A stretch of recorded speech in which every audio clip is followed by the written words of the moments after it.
Hello दोस्तों, क्या हाल चाल है आप सबके। आई होप आप सबके सब अच्छे होंगे और स्वागत करता हूं आपका मेरे चैनल ट्रेडर्स रिवॉल्यूशन में। बात कर लेते हैं मार्केट की कि इससे पहले जब हमने बात करी थी तो हमने कैंडल्स और कैंडल के स्ट्रक्चर की बात करी थी। हमने ये समझा था कि हाँ, कि वो लोग अपने साथियों को किस तरीके से डिप्लॉय करते हैं उस जगह पर जहाँ जहाँ से उनको नीचे या फिर ऊपर गिरना होता है, ठीक है, या फिर बढ़ना होता है। अब इसी चीज़ को हम लोग जो है एक स्ट्रक्चर के थ्रू समझेंगे, ठीक है। इससे पहले भी मैंने अपनी वीडियो में इन चीज़ों के बारे में थोड़ा बहुत बता रखा है, लेकिन आज इसको मैं थोड़ा बहुत और अच्छे से बताऊंगा आपको कि क्या होता है, कि मार्केट की स्टार्टिंग किस तरीके से होती है, मार्केट अपने आप को किस तरीके से डेवलप करता है, एक स्ट्रक्चर को किस तरीके से डेवलप करता है, ठीक है। उसके वजह से आप किस तरीके से पहचान सकते हैं कि हम मार्केट यहाँ से स्ट्रॉन्ग हो रहा है या फिर यहाँ से वीक हो रहा है, ठीक है। इन चीज़ों के बारे में हम लोग सिंपल सा समझेंगे आज, ठीक है। बाकी आने वाले टाइम पर फिर मैं इसी बेसिक पर आपको कैंडल्स के ऊपर भी बताऊंगा। कैंडल्स के ऊपर भी पता चलेगा आपको कि आप एक कैंडल्स के थ्रू आप किस तरीके से जज कर सकते हैं कि मार्केट यहाँ से कितना ऊपर जा सकता है, फिर नीचे जा सकता है। प्लस इसी में ही हम लोग सप्लाई और डिमांड भी मेज़र करेंगे, सप्लाई और डिमांड किस क्या रोल अदा करते हैं इसमें। तो ये सारी चीज़ें हम लोग आज इसमें बात करने वाले हैं, ठीक है। चलिए बात कर लेते हैं कि हम हमने जो लास्ट टाइम हमने जो डिस्कशन करा था उसका स्ट्रक्चर हम लोग किस तरीके से अब मार्केट में देखते हैं और किस तरीके से वो अपने आप को पावरफुल बनाती है, ठीक है। मार्केट में दोस्तों, मार्केट में क्या होता है कि मार्केट में आपने देखा होगा कि आप किसी भी चीज़ में अगर काम करते हैं तो वहाँ पर आपको एक सबसे नॉर्मल नॉर्मल स्ट्रक्चर आपको दिखता होगा, डब्लू और एम, है ना, जिसके बेसिस पर बहुत सारे लोग जो है अपना ट्रेड चलते हैं। लेकिन वो डब्लू और एम किस तरीके से सप्लाई और डिमांड के वजह से बनता है और किस तरीके से वो अपने आप को और ज़्यादा स्ट्रॉन्ग करता है, वो हम अब इसमें देखते हैं। तो सप्लाई और डिमांड पहले मैं आपको बता देता हूँ स्ट्रक्चर बनाने से पहले, ताकि आपको कोई कन्फ्यूज़न ना रहे आगे आने वाले टाइम पर। तो सप्लाई और डिमांड का क्या होता है काम, कि अगर मान लीजिए कोई एक डिमांड अगर ऊपर की तरफ गई है और उसकी सप्लाई अगर उतनी ही आती है तो ठीक है। लेकिन अगर उसके बाद कभी भी मार्केट में अगर ऐसा हुआ कि उसके बाद अगर डिमांड जो है आपकी वो कम हो गई, तो सप्लाई अपनी तरफ से पूरी कोशिश करेगी कि वो डिमांड के ऊपर हावी हो जाए। इतना समझ में आ गया आपको? यानी कि कहने का मतलब यह है, सप्लाई डिमांड में अगर जो चीज़ कम हो जाएगी तो उसके अपोजिट वाला उसके ऊपर पूरा का पूरा हावी हो जाएगा। इसी तरीके से अगर सप्लाई ठीक है, डिमांड ठीक है, सप्लाई कम हुई तो डिमांड अपने आप को पूरी तरीके से हावी कर देगी सप्लाई के ऊपर, जिसको हम डब्ल्यू कहते हैं और जिसको हम एम कहते हैं। ये वो कॉन्सेप्ट है, ठीक है। यहाँ तक डब्ल्यू और एम का आपको कॉन्सेप्ट समझ में आ गया। अब बात करते हैं कि इसके आगे का क्या रहता है, कि अपने आप को डब्ल्यू से स्ट्रॉन्ग किस तरीके से बनाती है। मार्केट कभी भी अगर एक स्ट्रक्चर बना रही है, मान लीजिए डब्ल्यू, आगे जा करके वो इससे बड़ा डब्ल्यू बनाती है, उससे बड़ा डब्ल्यू बनाती है, तो इसका मतलब यह है ये अपने आप को पावरफुल कर रही है। इसका मतलब ये होता है ये अपने आप को पावरफुल कर रही है, ठीक है। इसी में ही अगर मार्केट अपने आप को एक बड़े डब्ल्यू से एक छोटे डब्ल्यू में और उसके बाद और छोटे डब्ल्यू में अगर ले जाती है, यानी कि वहाँ से मार्केट के गिरने के चांसेस काफ़ी ज़्यादा रहते हैं। यानी कि मार्केट अपने आप को कमज़ोर शो करवा रही है कि पहले उसका स्ट्रक्चर बड़ा था, लेकिन उसके बाद फिर छोटा हुआ, फिर उसके बाद और छोटा हो गया। यानी कि वो अपने आप को जो डिमांड उसको देना चाहिए वो शो दे नहीं पा रही है। ठीक है, उतना डिमांड आ नहीं पा रहा है उसके पास, इस वजह से उसका स्ट्रक्चर जो है धीरे धीरे धीरे धीरे धीरे करके छोटा होने में लगा हुआ है। और वहाँ से फिर जो है होता है एक रिवर्सल आने के चांसेस रहते हैं। उसमें सप्लायर जो है वो डिमांड के ऊपर हावी हो जाता है पूरा का पूरा। ठीक है, उसमें सप्लायर जो है वो डिमांड के ऊपर हावी हो जाता है। और ये जो पैटर्न्स रहते हैं, यही पैटर्न वो फिर आगे जा कर के अपने आप को बनाते हैं, और बढ़े, फिर उससे और बढ़े, फिर उससे और बढ़े। इसी तरीके के ये जो पैटर्न है, ये आने वाले टाइम में आपको और बड़े दिखते रहते हैं। ठीक है, जहाँ से आपको कंफर्म होता है कि हाँ, कि मार्केट जो है अब और नीचे जाने के लिए देख रहा है। लेकिन अगर मार्केट किसी भी कारण से यही पैटर्न फिर से छोटा बनाने लग जाए और फिर से छोटा बनाने लग जाए, तो इसका मतलब क्या है कि मार्केट अब फिर से रिवर्सल के लिए देख रहा है। ठीक है, ये स्ट्रक्चर आपको समझ में आ गया। ये जो मैंने अभी आपको बताया है इतना, ये आपको समझ में आ गया।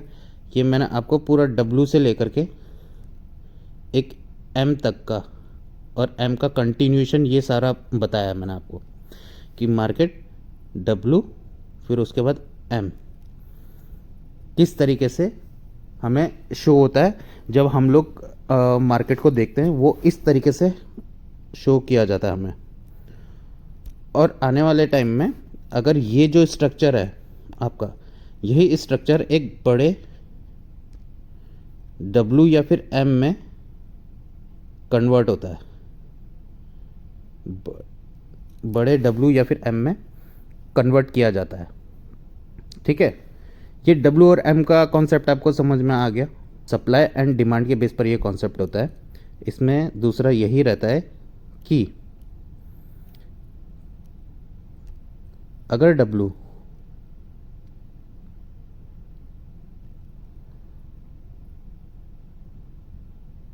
बड़ा होता है लेकिन इसकी जो सप्लाई है वो सेम रहती है, तो W अपने आप को और डबल ले जा लेता है। और डबल के उसमें क्या होता है कि इस W का साइज भी डबल हो जाता है, इस W का साइज भी डबल हो जाता है। इस तरीके से या तो W का साइज डबल होगा या सेम रहेगा W का साइज। मीन्स अगर W ऐसा था तो यहाँ पर भी ऊपर की तरफ भी W फिर ऐसा ही रहेगा, सेम ही रहेगा W। स्ट्रक्चर में कोई वो नहीं होगी, या तो सेम रहेगा या बड़ा होगा। ठीक है, या तो सेम रहेगा या बड़ा होगा W। प्लस इसकी जो ये सप्लाई रहती है, या कहने का मतलब जो सप्लाई है या तो सेम रहेगी, ठीक है, या सप्लाई जो है वो हो जाएगी छोटी। आपको थोड़ा कन्फ्यूज़न लग रहा होगा, ये मैं आपको फिर से समझा देता हूँ किस तरीके से रह सकता है इसमें। कि W जो है ऊपर गया, सेम W बनाया इसने, सेम W बनाया, सप्लाई वही रही है, ठीक है, लेकिन W हो गया बड़ा। समझे अब आप? इस तरीके से W हो गया बड़ा, इस तरीके से वो अपने आप को डेवलप करती है, स्ट्रॉन्ग बनाती है। ठीक है, अब इसमें क्या रहता है, कि मार्केट अगर अपनी सप्लाई अगर कम दे रही है, जैसा कि मैंने आपको बताया, तब तो ये पूरा का पूरा ले जाएगी। ठीक है, लेकिन कभी कभार मार्केट क्या करती है कि सप्लाई भी सेम आएगी, डिमांड भी सेम आएगी, सप्लाई भी सेम आएगी, डिमांड भी सेम आएगी। ये काफ़ी ज़्यादा आपका कंफ्यूज करेगी, लेकिन आने वाले टाइम पे अगर जिसकी भी ये फिर सप्लाई आधी करेगी, डिमांड आधी करेगी, सप्लाई आधी करेगी, डिमांड आधी करेगी। उसके बाद जिसकी सबसे कम होगी तो दूसरा वाला उसके ऊपर हावी हो जाएगा। अगर डिमांड कम है तो सप्लाई हावी हो जाएगी। इसको आप इस तरीके से जज कर सकते हो, ठीक है। इसको आप इस तरीके से भी जज कर सकते हो कि जहां पर सप्लाई और डिमांड आपस में मेल नहीं खा रहे हैं, सेम हो रहे हैं, तो उसमें अगर लास्ट में अगर जिसकी चीज़ कम हुई तो दूसरा वाला उसके ऊपर हावी हो जाएगा। कॉन्सेप्ट वही है, सेम कॉन्सेप्ट, सब कुछ सेम है, कॉन्सेप्ट वही है सेम, लेकिन फ़र्क क्या आ रहा कि ये अब अपने आप को ना और छोटे स्ट्रक्चर में डाल रहे हैं, ये अपने आप को और छोटे स्ट्रक्चर में डाल रहे हैं, और छोटे स्ट्रक्चर में, और छोटे स्ट्रक्चर में। इसी तरीके से इसका उल्टा भी होता है कि ये अपने आप को बड़े स्ट्रक्चर में भी डालते हैं, यानी कि आने वाले टाइम पे जब एक डिमांड और सप्लाई सेम रहती है, फिर अपने आप को और ज़्यादा सप्लाई देती है, और ज़्यादा डिमांड देती है, और ज़्यादा सप्लाई देती है। ये इस तरीके से चलता रहता है, ये इस तरीके से चलता है फिर, ठीक है। वेजेस देखे होंगे आपने, तो वो उस तरीके से भी चलता है। तो डिमांड और सप्लाई में यही है कि वो एक छोटे से स्ट्रक्चर में, उसके बाद अपने आप को डबल डबल डबल बड़ा बड़ा बड़ा बड़ा बड़ा अपनी सप्लाई भी बढ़ाती रहती है और अपनी डिमांड भी बढ़ाती रहती है, अपनी सप्लाई भी बढ़ाती रहती है, अपनी डिमांड भी बढ़ाती रहती है, ठीक है। इस केस में क्या होता है कि एक तरफ जहां पर भी अगर ये जा रहा है, एक तरफ जिस तरफ भी ये जा रहा है, अगर उसके रिट्रेसमेंट पे, यानी कि उसकी सप्लाई अगर पहले से बड़ी, अगर इस वाले से बड़ी नहीं है, आधी है, तो फिर ये वाली सप्लाई, ये वाली डिमांड जो है ये इसके ऊपर आ जाएगी फिर पूरी की पूरी। सेम ऐसी डाउन साइड में भी है, सेम ऐसी डाउन साइड में भी है कि अगर मार्केट डाउन आई, सप्लाई अगर नहीं गई तो फिर सप्लाई आई, डिमांड यहाँ पर गई, डिमांड ने पूरा नहीं लिया तो सप्लाई इसके ऊपर हावी हो जाएगी, ठीक है। ये कॉन्सेप्ट समझ में आ गया आपको सप्लाई एंड डिमांड का, कि जो चीज़ कम रहेगी वो चीज़ आगे जाकर के डबल होगी। और उसी तरीके से कंसोलिडेशन में क्या होता है कि सप्लाई और डिमांड बराबर बराबर होते हैं, फिर धीरे धीरे धीरे धीरे करके अपने आप को छोटा छोटा छोटा छोटा छोटा बनाने लग जाते हैं। उसको आप कंसोलिडेशन भी बोलते हो, ठीक है।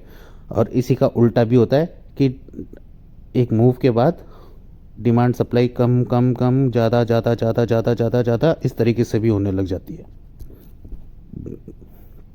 ठीक है। दोनों के उसमें बता दिया मैंने आपको कि किस तरीके से आपको अगर सप्लाई अगर आपको ज़्यादा दिख रही है और डिमांड कम दिख रहा है तो वो सप्लाई की तरफ ही कंटिन्यूशन में जाएगी।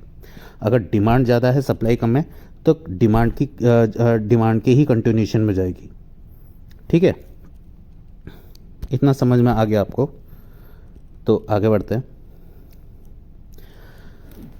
अब बात करते हैं इस स्ट्रक्चर में जो ये W और M है, जो ये W और M है, जो आपको आमतौर पर दिख ही जाता है, और जैसा कि मैंने आपको यहाँ पर भी बताया अभी आपको कि W का जो ये रहता है, जो ये मूव रहते हैं, ठीक है। इनमें क्या होता है, कभी कभार इन W और M के सिचुएशन में, या फिर किसी भी स्ट्रक्चर के सिचुएशन में, मैनिपुलेशन आपने सुना होगा। उसमें क्या होता है कि मार्केट जो है, जैसे कि मान लीजिए एक अच्छा मूव दे रही है, ठीक है, लेकिन सडनली मार्केट जो है एक मैनिपुलेशन मूव देती है, जिसकी रिकवरी भी वो करती है। ऐसा नहीं है कि वो जो फेक मूव आता है उसकी रिकवरी नहीं करती है, क्योंकि वो मैनिपुलेशन का पार्ट है तो उसकी रिकवरी हो जाती है, ठीक है। वो मैनिपुलेशन का पार्ट है तो उसकी रिकवरी हो जाएगी। अगर मान लीजिए कि यहाँ से अगर 1000 पॉइंट कोई भी स्टॉक गिरा है तो वो 1000 पॉइंट ऊपर उठ भी जाएगा वो, क्योंकि वो मैनिपुलेशन का पार्ट है। फिर उसके बाद जो मेन स्ट्रक्चर होता है वो इधर से ही शुरू होता है। आपका जो मेन स्ट्रक्चर होता है वो फिर उसके आगे से ही कंटिन्यूशन में शुरू हो जाता है। ठीक है, तो बीच बीच में ये मैनिपुलेशन के पॉइंट भी आते हैं। कभी कभी आपने देखा होगा, आपने नोटिस करा होगा कि मार्केट जो है नीचे गिरता है लेकिन वी शेप में रिकवरी आ जाती है उसकी। नीचे गिरता है, वी शेप में रिकवरी आ जाती है उसकी, चाहे धीरे धीरे करके ही आती है लेकिन आती है, पूरी की पूरी रिकवर हो जाती है वो, या तो उसी दिन या अगले दिन या फिर एक हफ्ते में, लेकिन वो पूरी की पूरी रिकवरी हो जाती है। जो एकदम शार्प डाउनफॉल गिर जाता है एकदम से, उसकी रिकवरी हो जाती है। देखा होगा आपने, कई बार ऐसे मूव देखे होंगे आपने, है ना। तो वो पूरा मैनिपुलेशन का पार्ट रहता है, वो पूरा मैनिपुलेशन का पार्ट रहता है। ठीक है, लेकिन आने वाले टाइम में वो ज़रूरी नहीं है कि वो स्ट्रक्चर में ऐड हो, और कभी कभार वो स्ट्रक्चर में ऐड भी करते हैं लेकिन एक छोटे मूव में। फॉर एग्जांपल कि जैसे कि मान लीजिए कि ये डब्लू एक पैटर्न आ रहा है, एक ये फेक मूव आया, रिकवर हुआ, ऊपर गया, डब्लू दिया। अब की बार जो ये फेक मूव जो ये बड़ा आया था ना, ये ऐसे ना दे करके ये छोटा सा देगी और उसके बाद ऊपर चली जाएगी, इस तरीके से। ठीक है, इस तरीके से ये पूरा पैटर्न जो है ये डेवलप होते हैं आपके सप्लाई और डिमांड के उसमें। मार्केट जैसा कि मैंने आपको बताया कि एक छोटे से स्ट्रक्चर से एक बड़े स्ट्रक्चर में जब जाता है तो अपने आप को और पावरफुल करता है वो, और एक बड़े से स्ट्रक्चर में छोटे सा स्ट्रक्चर अगर बनाता है तो उसके चांसेस है नीचे आने के या फिर ऊपर जाने के। अगर वो एम पैटर्न बना रहा है नीचे की तरफ तो फिर, और छोटे छोटे बना रहा है तो ऊपर जाने के ज़्यादा चांसेस है, और ऊपर की तरफ अगर डब्लू पैटर्न बनाते हुए जा रहा है तो नीचे के आने के ज़्यादा चांसेस है उसके। ठीक है, तो ये डब्लू और एम का कॉन्सेप्ट था। इसके बीच में ये जो स्ट्रक्चर मैंने डब्लू और एम का बताया, इसके जगह कोई भी स्ट्रक्चर हो सकता है, कोई भी स्ट्रक्चर हो सकता है। फॉर एग्जांपल कि मान लीजिए हेड एंड शोल्डर ही ले लीजिए आप। ठीक है, चाहे आप एक पोल एंड फ्लैग ले लीजिए, पिनेंट ले लीजिए, कोई सा भी स्ट्रक्चर ले लीजिए आप। ठीक है, कोई सा भी स्ट्रक्चर ले लीजिए, बस जो बेसिक है वो मैंने आपको बता दिया कि किस तरीके से मार्केट आगे जाकर के बिहेव करता है। तो वो सारे स्ट्रक्चर्स में लागू होगा, ऐसा नहीं है कि सिर्फ एक ही स्ट्रक्चर में लागू होगा, वो सारे के सारे स्ट्रक्चर में लागू होगा। ठीक है, वो सारे के सारे स्ट्रक्चर्स में लागू होगा, चाहे पैटर्न कोई सा भी बनाए, वो कोई सा भी पैटर्न बनाए, और हर पैटर्न में आपको डब्लू और एम तो दिखेंगे ही दिखेंगे। ठीक है, हर पैटर्न में आपको डब्लू और एम दिखेंगे। तो अगर डब्लू और एम के मेथड से समझाया तो वो हर पैटर्न में काम आएगा आपका, हर पैटर्न में। और एक चीज़ और थी कि हाँ, फिबोनाची का भी मैं आपको बताने के लिए सोच रहा था। फिबोनाची में क्या होता है, फिबोनाची भी सेम ही रहता है, फिबोनाची भी सेम ही रहता है। जो आपका 50% डिमांड और या फिर सप्लाई का होता है, उसको मेज़र करने के लिए होता है कि वो अपने उस स्ट्रक्चर के 50% तक आ गई है या नहीं आई है, या फिर उसने अपना फुल डिमांड या फिर सप्लाई दे दिया है या फिर नहीं दिया है, उस चीज़ को भी मेज़र किया जाता है उससे।